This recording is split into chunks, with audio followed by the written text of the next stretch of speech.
तो binomial nomenclature का जब हम बात करते हैं तो बाइनोमियल नोमेनक्लेचर का रूल ही ये है कि जो साइंटिफिक नेम होगा वो कितने वर्ड्स का होगा? 2 वर्ड्स। पहला वर्ड क्या बताएगा? जीनस। दूसरा वर्ड स्पीसीज। पहला वर्ड कैपिटल से स्टार्ट होगा, स्मॉल से? कैपिटल से। दूसरा वाला वर्ड एक साथ अंडरलाइन करेंगे, सेपरेटली अंडरलाइन करेंगे? प्रिंट कैसे करेंगे? इटैलिक्स में। बिल्कुल, चलिए ठीक है।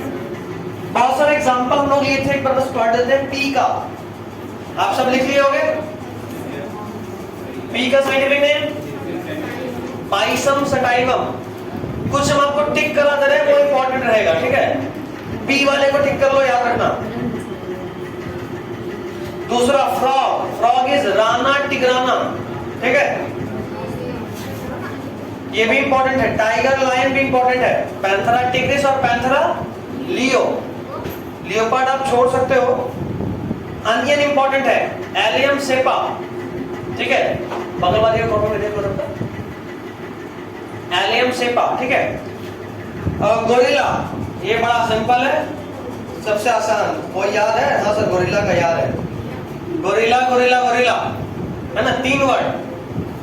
तो बेटा यहाँ एक बात ध्यान देना है, ये जो गोरिल्ला है ये बाइनोमियल नोमेनक्लेचर होते हुए भी 3 वर्ड का नाम है ना? तो थोड़ा सा अलग है, इंपॉर्टेंट है, ठीक है?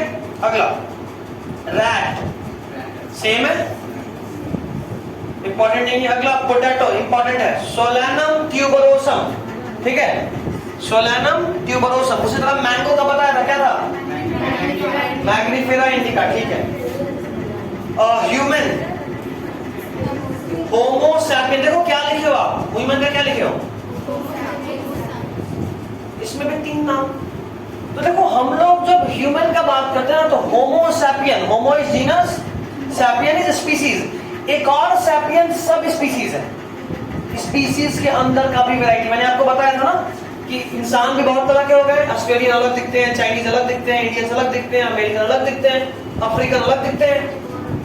तो डिफरेंस तो है सारे इंसान, लेकिन फिर भी थोड़ा सा डिफरेंस। सब आम है, लेकिन कोई मालदा हो गया, कोई यार सिर्फ अचार वाला हो गया, कोई ऐसा जो बहुत खट्टा होता है ना?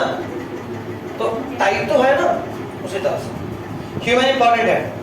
वीट और इंपॉर्टेंट। ट्रिटिकम मेसेटिवम, वीट इंपॉर्टेंट है। ट्रिटिकम मेसेटिवम मिला। Next is parrot. अच्छा, पैरट नहीं, पीकक है। पीकक इज पैवो। देखो ये गलत लिखा है, पैरो लिखा ना, PAVO होगा। Pavo cristatus. Peacock is pavo cristatus, ये सी स्मॉल होगा। पैवो क्रिस्टेटस, PAVO, पैवो हो गया। पी, अच्छा पावा लिखा गया, पैवो, पैवो क्रिस्टेटस, ठीक है? उसके बाद अगला सीक्वेंस में कहते हैं राइस, ये भी इंपॉर्टेंट है। Oryza indica, oryza indica important है। राइस इंपॉर्टेंट है। नेक्स्ट कैट, डॉग इंपॉर्टेंट है। हाउस फ्लाई भी इंपॉर्टेंट है। Cat is felis domesticata, dog is canis familiaris and house fly is musca domesticata, ठीक है? तो कुछ ज्यादा अंग्रेजी हो गया, बट ठीक है, चलेगा, इतना याद रखना है। और भी साइंटिफिक नेम आएगा जो आप साथ में पढ़ोगे चैप्टर वाइज एग्जांपल के फॉर्म में, तो वो यहाँ याद होगा। यहाँ के लिए इतना याद रखना है, ठीक है? उसके बाद 2-3 लाइन और था। No books are recognised, no names are recognised prior to those used by Linnaeus in 1758। मिला क्या नहीं? देखो मैंने आपको बताया था कि पहले एक ही ऑर्गेनिज्म का बहुत सारा नाम हो सकता था, है ना? अब मान लो एक नाम जो तुम्हारा यहाँ, एक नाम जिससे तुमको तुम्हारा दोस्त बुलाता है, एक नाम जिससे तुम्हारे मम्मी पापा बुलाते हैं, छोटा बच्चा का नाम गुल्लू, मुल्लू, टुल्लू, जो रखना रख लो, समझे बात? लेकिन जिस दिन आपके सर्टिफिकेट में ऑफिशियली एक नाम लिखा गया, आपका बर्थ सर्टिफिकेट में, वो नाम आपका फिक्स हो गया। बाकी जिसको जो बुलाना है बुला ले, नाम तो वही रहेगा, समझे बात? तो आपके पास मान लो ये था ऑर्गेनिज्म एक्स, इसको कोई गुल्लू बुला रहा था, कोई टुल्लू बुला रहा था, कोई मुल्लू बुला रहा था, जो नाम रखा, बट इसके मम्मी पापा बोले नहीं, इसका नाम हम मार्कर रखेंगे। तो अब बाकी हम इसको पेन बोले तो उससे क्या होगा? नाम तो इसका मार्कर ही रहेगा। एक बार जब ऑफिशियली नाम कार्लस लीनियस रख दिए तो उसके पहले के जितने भी नाम थे सब यूं ही बेकार हो गए, उनमें से किसी को भी रिकॉग्निशन नहीं मिला। तो कार्लस लिनियस नाम रखे कब थे? 1758 में। तो किसी भी प्लांट का नाम, जो 10th edition of book Systema Naturae, एक बुक है बहुत इंपॉर्टेंट, सिस्टमा नेचुरे एक बुक है, उसके 10th एडिशन में कार्लस लिनियस नाम रखे थे। बुक का एडिशन आता है ना अलग अलग, तो 10th एडिशन में कार्लस लिनियस पहली बार बहुत सारे ऑर्गेनिज्म का नाम रखे थे साइंटिफिक। उसके पहले के जो भी नाम था सबको हम लोग बेकार बोल दिए, किसी को भी वैलिडेशन नहीं दिए। ठीक है, चलिए अगला पॉइंट क्या था? अच्छा, ये तो प्लांट के लिए था और एनिमल के लिए था।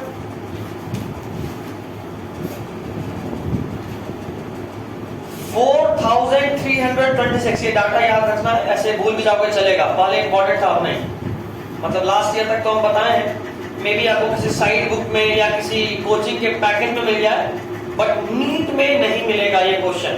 ठीक है, तो 4,326 स्पीसीज का नाम पहली बार वो रखे थे। जाहिर सी बात है, कोई एक साइंटिस्ट दुनिया के हर स्पीसीज को तो नहीं जान सकते ना, तो वो सिर्फ 4,326 स्पीसीज का नाम रखे थे। और प्लांट के लिए सारा नाम जो रखे थे वो रखे थे 1753 में। बुक का नाम था स्पीसीज प्लांटेरम, और उसमें 5,300 स्पीसीज ऑफ प्लांट का नाम रखे थे। ठीक है, चलिए पहला बुक जो कार्लस लिनियस लिखे थे उसका नाम था हॉर्टस अटलांटिकस। ये नीट में पूछा हुआ सवाल है। The first book written by Carolus Linnaeus was Hortus Atlanticus. मिल गया। अब डालिए हेडिंग सिस्टमैटिक्स। वैसे यहाँ पढ़ने को बहुत कुछ है, लेकिन हम जानबूझ के आपका हाथ पैर बांध दे रहे हैं कि ज्यादा नहीं, रेस्ट्रिक्टेड टू एनसीईआरटी, ज्यादा नहीं कूदना है। ठीक है, जैसे मे भी आपको 2-3 वर्ड मिल जाए, सिनोनिम, बैसियोनिम। अगर कभी प्रीवियस ईयर देखोगे, पुराना बहुत पहले का सवाल, तो सिनोनिम क्या होता है, बैसियोनिम क्या होता है, टॉटोनिम क्या होता है, ये सब पूछेगा। बट अब इट्स ओके, मूड करेगा तो किसी दिन कॉपी के साइड वाइड में लिखवा दूंगा। बट देखो, जो बोलता हूँ इंपॉर्टेंट वो नहीं भूलना है, बाकी तो सब भूल जाओ चलेगा। सिस्टमैटिक्स ब्रैकेट में लिखिएगा, सिस्टमैटिक्स के बगल में। The term systematics was given by Julian Huxley.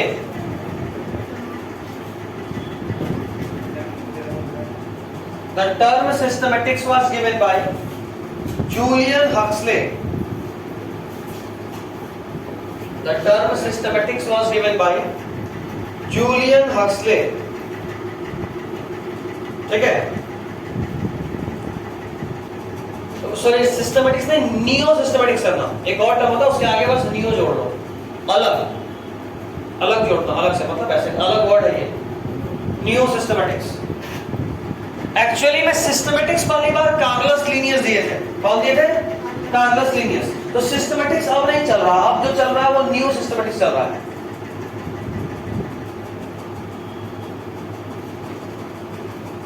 और वो कौन दिए थे? Julian Huxley. ये इंपॉर्टेंट है, सिस्टमैटिक्स कोई नहीं पूछता आजकल, न्यू सिस्टमैटिक्स पूछता है। अगला पढ़ लीजिएगा। The term systematics was given by Carolus Linnaeus. New systematics कौन दिए थे? Julian Huxley. सिस्टमैटिक्स कौन दिए थे? Carolus Linnaeus. The term systematics was given by Carolus Linnaeus.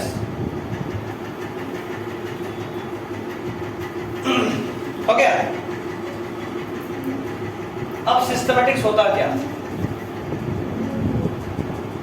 तो टैक्सोनॉमी प्लस फाइलोजेनी, ऐसे लिखिएगा, taxonomy plus phylogeny is called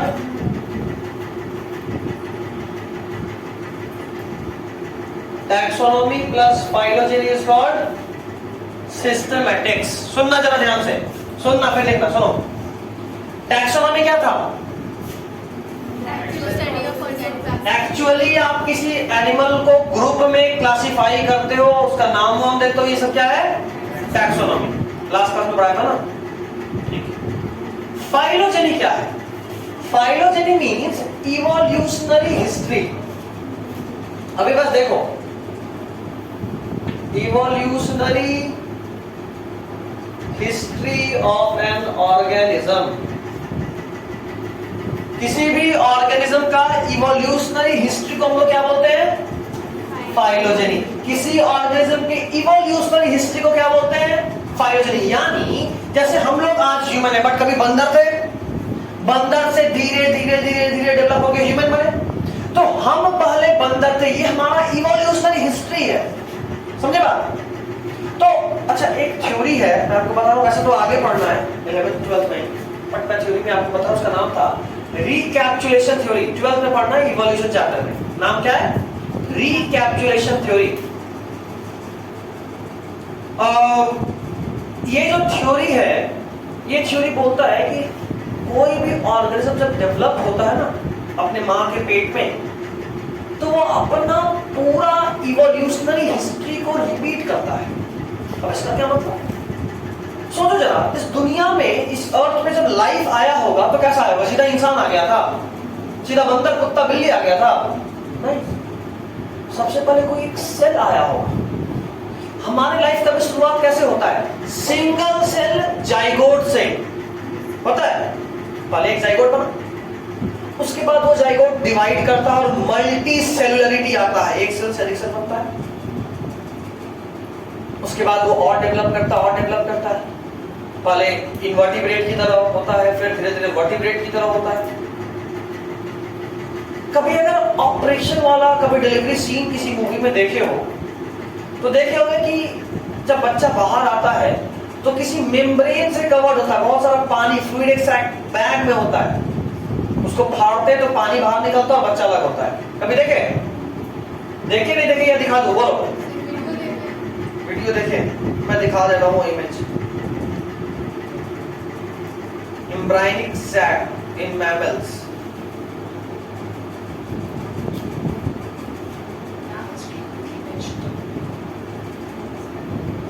तब तक आप लिख लो।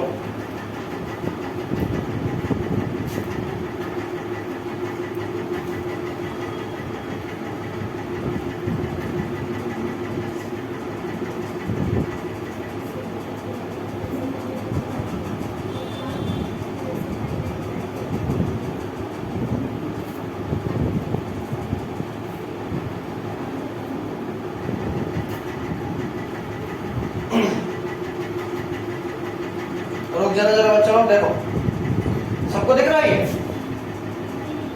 नहीं दिख रहा? अच्छा, लाते हैं, दिखा देते हैं। ये एम्ब्रायो है, देख रहे हो? और उसके चारों तरफ देखो, ये एक बैग लाइक स्ट्रक्चर देख रहे हो, इसमें पानी भरा हुआ फ्लूइड। अब देखो, देख पा रहे हो? देखे? इसका क्या मतलब है?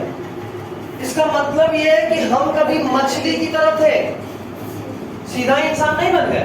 पहले एक सेल, उससे छोटे छोटे ऑर्गेनिज्म, कीड़े मकोड़े टाइप के, मछली की तरह। और मछली कहाँ रहती है? पानी में। इसीलिए जब बच्चा डेवलप कर रहा होता है तो चारों तरफ पानी से घिरा होता है। हम भले ही पानी से सांस नहीं ले सके, हम पानी में सांस ले सकते हैं नहीं, लेकिन वो बच्चा पानी में रहता है, हर तरफ से फ्लूइड फिल्ड बैग में पैक होता है। और स्टार्टिंग में देखोगे ना तो मछली के तरह दिखेगा, फिर थोड़ा और दिन बीतेगा, मतलब जब 9 मंथ का जो स्टेज होता है, थोड़ा और दिन बीतेगा तो टैडपोल की तरह होता है। थोड़ा और दिन बीतता है तो थोड़ा सा रेप्टाइल्स की तरह होता है। थोड़ा और दिन बीतता है तो जैसे चिड़िया का बच्चा होता है ना, अंडा कभी कभी फूट गया प्रीमैच्योर फॉर्म में, वैसा दिखता है। और फिर फाइनली ह्यूमन की तरह दिखता है। इसलिए इसको बोलते हैं रिकैप्चुलेशन थ्योरी, कि हम सब जब अपनी मां के पेट में होते हैं, जब हम डेवलपमेंटल स्टेज में होते हैं in form of embryo in our mothers form, we recapitulate our evolutionary history. हम कैसे इवॉल्व हुए, हम कैसे बने, पूरा इवॉल्व होता है वापस से। समझे बात? अब जरा सुनना, टैक्सोनॉमी, किसी को ग्रुप में उसके कैरेक्टर्स के हिसाब से क्लासिफाई करके नाम रखना, और फाइलोजेनी, वो डेवलप कैसे करा, किससे डेवलप हुआ, इवोल्यूशनरी हिस्ट्री। जब दोनों को मिला के पढ़ते हैं तो क्या कहलाता है? सिस्टमैटिक्स। समझे नहीं समझे? चलिए ठीक है, लिख लिए ना, ये बस ऐसे ही लिख लो, और ये भी, ये वाला पार्ट भी। कहीं कुछ नहीं समझ में आया तुरंत बोल दो, मेरे पास समझाने के लिए बहुत सारा कहानी है।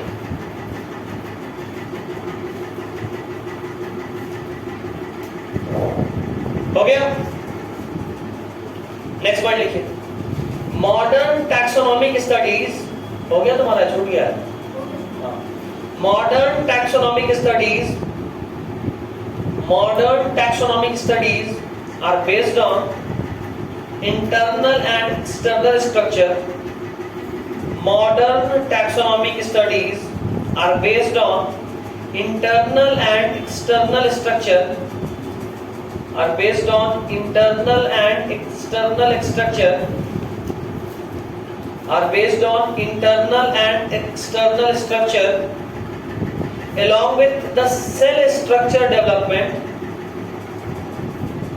Along with the cell structure developmental process, along with cell structure developmental process and ecological factor.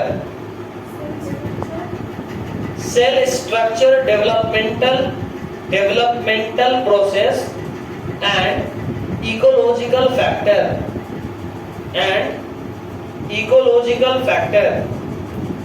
हो गया? ध्यान यहां तक? चलिए, अभी तक जो नए बच्चे हैं उनको शायद समझ में आ रहा हो, नहीं आ रहा हो, नहीं आइडिया, लेकिन अब आएगा। अब हम वापस एक नया टॉपिक स्टार्ट करेंगे। डालिए हेडिंग, टैक्सोनॉमिक हायरार्की। 15 मिनट और है यार, आज सोचे तो ज्यादा पढ़ाऊंगा, तो आज भी वही दिन, हर दिन ऐसा हो गया। Taxonomic hierarchy, hierarchy, HIERARCHY, taxonomic hierarchy, HIERARCHY, HIERARCHY, hierarchy, taxonomic hierarchy। ठीक है, सुनना जरा। मैंने आपको लास्ट क्लास में भी बताया था कि अगर मुझे इसी क्लास को बांटना हो, या स्कूल में कोई इतने सारे बच्चे एडमिशन लेते हैं, सबको एक साथ बैठा के पढ़ाते हैं क्या? नहीं, बांटते हैं। कैसे बांटते हैं? सबसे पहले क्लास वाइज बांटते हैं, उसके बाद सेक्शन वाइज बांटते हैं, उसके बाद हम लोग खुद गर्ल्स रो अलग, बॉयज रो अलग बांट लेते हैं, उसके बाद भी गर्ल्स में भी कुछ क्लोज फ्रेंड का ग्रुप अलग ग्रुप बनता है, बॉयज में भी ग्रुप बनता है, होता है ना? तो अलग अलग लेवल पे हम बांटते हैं, है ना? तो एनिमल को भी जब बांटना शुरू करेंगे तो सबको सीधा थोड़ा ना एक ही ग्रुप पे रख देंगे सब एनिमल है, ऐसा नहीं होता। अलग अलग लेवल पे ग्रुप बनाकर हम सबको बांटते हैं। अब ये ग्रुप कैसा बनेगा, क्या नाम होगा, इसी को हम डिटेल में पढ़ेंगे। टैक्सोनॉमिकल हायरार्की, हर ग्रुप अलग अलग लेवल पे बनेगा। जैसे मान लो झगड़ा होता है, ठीक है? अभी झगड़ा दो ग्रुप के बीच में हुआ है, ये वाला इसी क्लास का बच्चा इसी के ग्रुप से झगड़ रहा है, ये छोटा लेवल पे क्लास में झगड़ा हो गया, सेक्शन वाइज, सेक्शन ए चल भाई सेक्शन बी वाले को छोड़ना है, निकल के सब डंडा लेके, ये हुआ थोड़ा और लेवल पे। अब 10th वालों का 11th वालों के साथ झगड़ा हो गया, ये और बड़े लेवल पे। कभी कभी झगड़ा और बड़े लेवल पे होता है, डीएवी वालों का संकाय से झगड़ा हो गया है। समझ रहे बात? अलग अलग लेवल पे भी हम बात करते हैं, सब जगह झगड़ा हो रहा है, लेकिन लेवल इंटेंसिटी अलग अलग है, ठीक है? तो एनिमल को सबसे पहले, जैसे किसी भी ऑर्गेनिज्म को जब हम बांटते हैं तो सबसे पहले हम किंगडम में डिवाइड करते हैं। ये सब आप 9th में पढ़े होते, बट आप लोग कोविड वाले के प्रोडक्ट हैं तो आप लोग 9th में नहीं पढ़े हैं, ये चैप्टर डिलीट था, नहीं तो ये सब अभी इतना डिटेल में इतना नया नहीं होता, ठीक है? सुनिएगा, सबसे पहले हम ऑर्गेनिज्म को, जितने भी लिविंग ऑर्गेनिज्म उनको किंगडम में बांटते हैं। कैसे बांटते हैं? किंगडम में। और आज के टाइम में 5 या 6 किंगडम, अगले चैप्टर में मैं ही पढ़ाऊंगा डिटेल में, ठीक है? 5 या 6 किंगडम, बेसिकली 5 अभी आपको बता रहा हूं जो 9th में पढ़ना था। सबसे पहले प्रोकैरियोट, प्रोकैरियोट सब जानते होंगे, सेल तो पढ़े हो ना? क्या होता है प्रोकैरियोट? बोलो। ये तो ऐसे बस कर रही है, फिर चुप हो जा रही है, सिंह बना रही थी अपना ही, बताओ होगा? नहीं होगा, बिल्कुल। प्रोकैरियोट वैसे सेल को बोलते हैं जो पूरी तरह से डेवलप नहीं है, जिसका न्यूक्लियर मेम्ब्रेन डेवलप नहीं करा है, प्रिमिटिव टाइप का सेल है। तो सबसे पहला किंगडम सेल के हिसाब से बांटा गया, और जितने भी प्रोकैरियोट थे सबको एक तरफ करा गया, और एक किंगडम बना, नाम पड़ा मोनेरा। क्या नाम पड़ा? मोनेरा। मोनेरा में सारे बैक्टीरिया हैं, ठीक है, मोनेरा में सारे bacteria. Monera unicellular multicellular, Monera वाले यूनिसेलुलर होंगे कि मल्टीसेलुलर होंगे? यूनिसेलुलर। अबे जाहिर सा बात है, एक सेल तो सही से बना नहीं, सेल में भी प्रोकैरियोट है, तो मल्टीसेलुलर कहां से आएगा? समझ रहे हो? ये सब कुछ इवोल्यूशन की तरफ सोचो। सबसे पहले बहुत खराब, थोड़ा और डेवलप, थोड़ा और आगे, थोड़ा और डेवलप, थोड़ा और आगे, थोड़ा और डेवलप, थोड़ा और आगे, ऐसे ही क्लासिफाई होता है, ठीक है। तो सबसे पहले वाला एकदम भोंदू टाइप के, एक सेल भी नहीं है, मल्टीसेलुलरिटी कहां से आएगा? ठीक। नेक्स्ट ग्रुप बना प्रोटिस्टा। क्या बना? प्रोटिस्टा। ये नाम तो सुना हुआ है।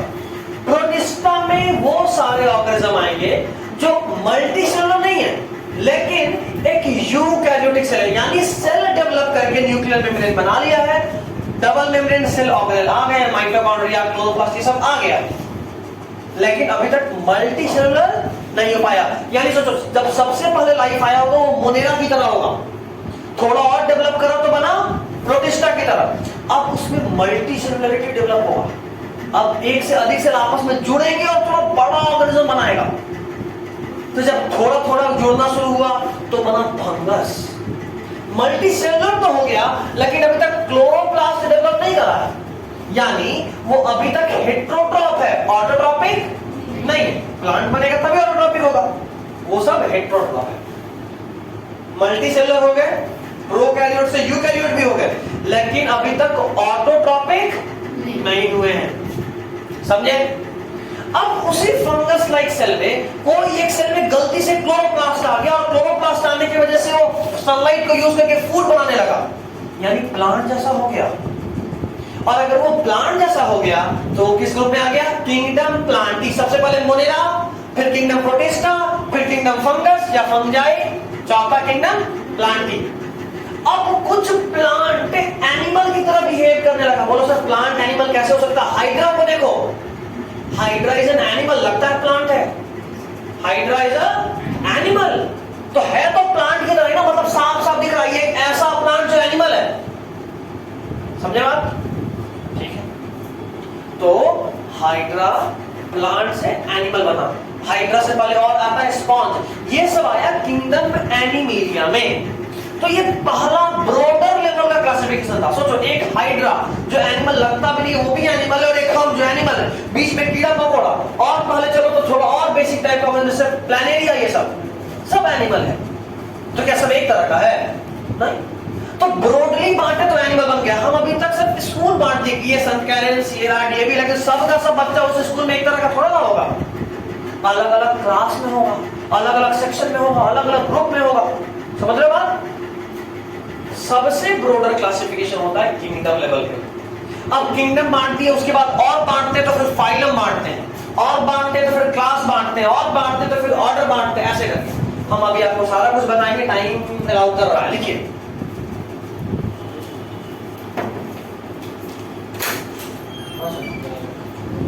किसको किसको से सवाल हो गया, आ रहे हैं।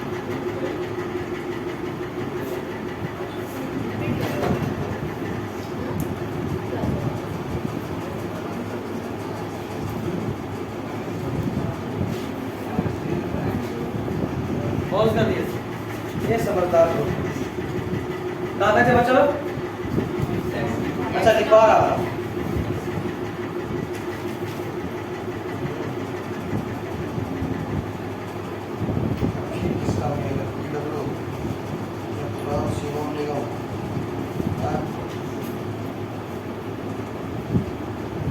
देखिए, classification is not a single step process. Classification is not a single step process.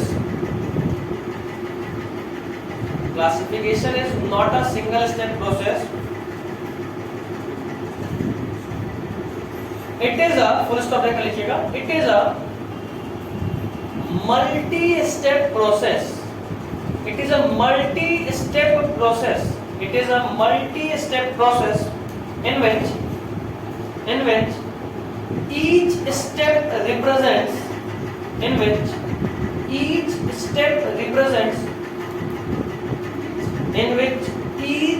step represents a rank or category.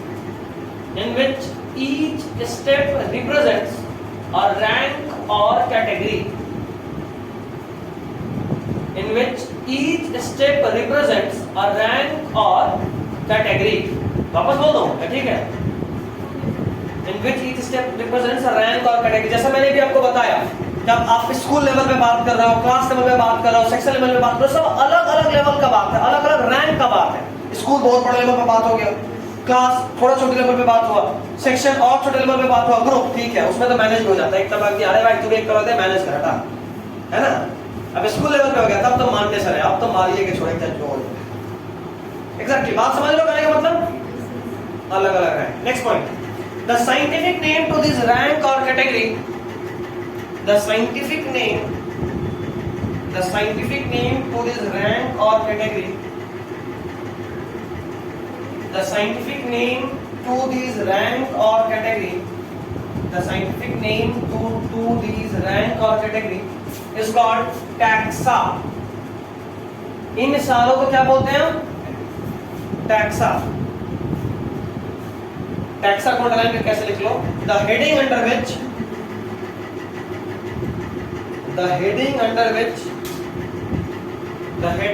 which we classify organisms. The heading under which we classify organisms. The heading under which we classify organisms. अच्छा कुछ खाए पिए बचे कि नहीं? नहीं? अच्छा sir ये अच्छे खासे कंजूस है, खिलाए मुझे बिस्किट। बोलना था नहीं सर, समोसे से कम के नहीं मानेंगे। बोले थे तुमको? खुद ही ला के दिए थे। नहीं वो सत्यम से बोले थे कि उधर जाके सत्यम को बोले थे कि जाओ। क्या बात है, तो सर भी खर्चा करते हैं। अच्छा तुमको क्या लगता है खुद से किए थे? नहीं हम बोले थे, इतने शरीफ नहीं है। हम बोले कुछ खर्चा कर दीजिए, वो बंदा सोचा क्या खर्चा करे, समोसा 10 रुपए पीस पड़ेगा, बिस्किट 5 रुपए में एक पैकेट हो जाएगा। बिस्किट भी 10 वाला था। अच्छा तब बंदा शरीफ हो गया, चमत्कार।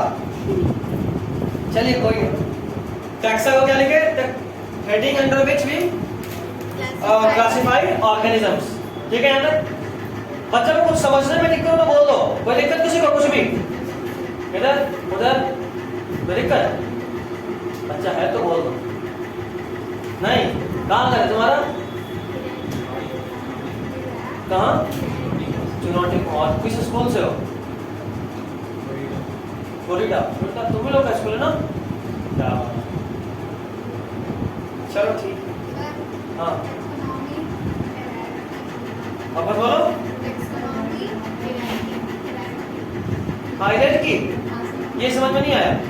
हायरार्की मतलब होता लेवल, इसके बाद ये जैसे मान लो ये कोचिंग कैसे चल रहा है, तो सबसे मैनेजमेंट वाले लेवल पे सर है ऑफिशियल ये, उसके बाद हम देखते हैं सब कुछ, उसके बाद और टीचर, उसके बाद कोई काउंसलिंग में या कोई नॉर्मल पियोन टाइप का स्टाफ।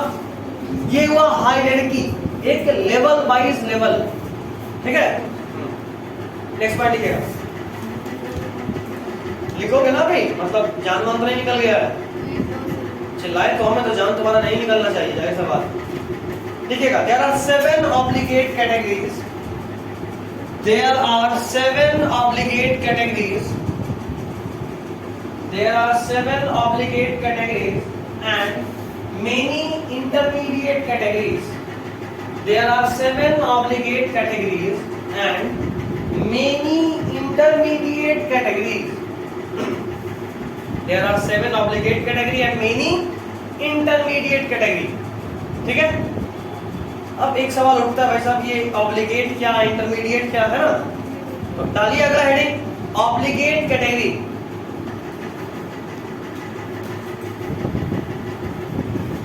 obligate category लिखिए, the categories which are must for every classification, the categories which are must for every classification, the categories which are must for every classification is called obligate category। must for every classification is called obligate category, the categories which are must for every classification is called obligate category, यानी वैसे category जो हर classification के लिए जरूरी है। यानी अगर वो क्लासिफिकेशन, अगर वो कैटेगरी नहीं होगा तो शायद क्लासिफिकेशन ही नहीं हो पाए। जैसे मान लो हमको स्टूडेंट को बांटना है, तो सबसे पहले स्कूल के वाइज तो बांटेंगे ना, उसके बाद क्लास वाइज तो बांटेंगे ना। अगर किसी स्कूल में क्लास वाइज बच्चा बटेगा नहीं तो क्या स्कूल चल सकता है? नहीं। उसी तरह क्लासिफिकेशन के लिए भी कुछ कैटेगरीज का होना बहुत जरूरी है, उसके बिना क्लासिफिकेशन हो ही नहीं पाएगा। उसको बोलते हैं ऑब्लिगेट कैटेगरी। कितने हैं ये ऑब्लिगेट कैटेगरी? 7। अगला लिखिए इंटरमीडिएट कैटेगरी। These categories या the categories which are used, intermediate में लिखिएगा, the categories which are used in between obligate categories, the categories which are used in between obligate categories, in between obligate category to make classification more sound, to make classification more sound, sound यानी अच्छा, to make classification more sound, to make classification more sound is called, to make classification more sound is called intermediate category. To make classification more sound क्या? तो छोटा हुआ किसी का? is called intermediate category. अब जैसे मान लो हम आप सभी बच्चों के ग्रुप में बांटे और लास्ट में हम चाह रहे कि थोड़ा क्लासिफिकेशन और अच्छा हो जाए, तो हम एक और कैटेगरी बना दिए कि कौन फुलवारी का है, कौन अनीसाबाद का है, लोकेशन वाइज। तो ऐसा नहीं है कि अगर हम ये लोकेशन वाइज नई कैटेगरी बनाए तो हम बच्चों को जान नहीं सकते, पढ़ा नहीं सकते, ऐसा तो नहीं है। लेकिन अगर हम ऐसा कुछ कैटेगरी कर दे तो मेरे लिए और आसान होगा। अच्छा सागर कौन, तो भाई चौराटी कुआं वाला, ऐसे पहचानना आसान, समझ रहे बात? क्लासिफिकेशन करने में और हेल्प करेगा, तो बोलेंगे उसको इंटरमीडिएट कैटेगरी। ये कंपल्सन नहीं है, ठीक है। अगला हेडिंग डालिए ऑब्लिगेट कैटेगरी और आज के लिए छोड़ दीजिए।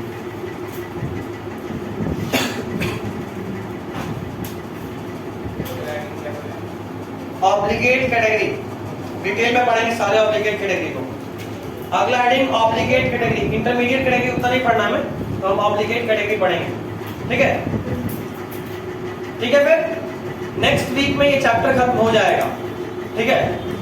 और चैप्टर खत्म यानी टेस्ट का तैयारी। फिजिक्स का एक चैप्टर खत्म हो गया ना, तो मेंटली प्रिपेयर्ड रहिए।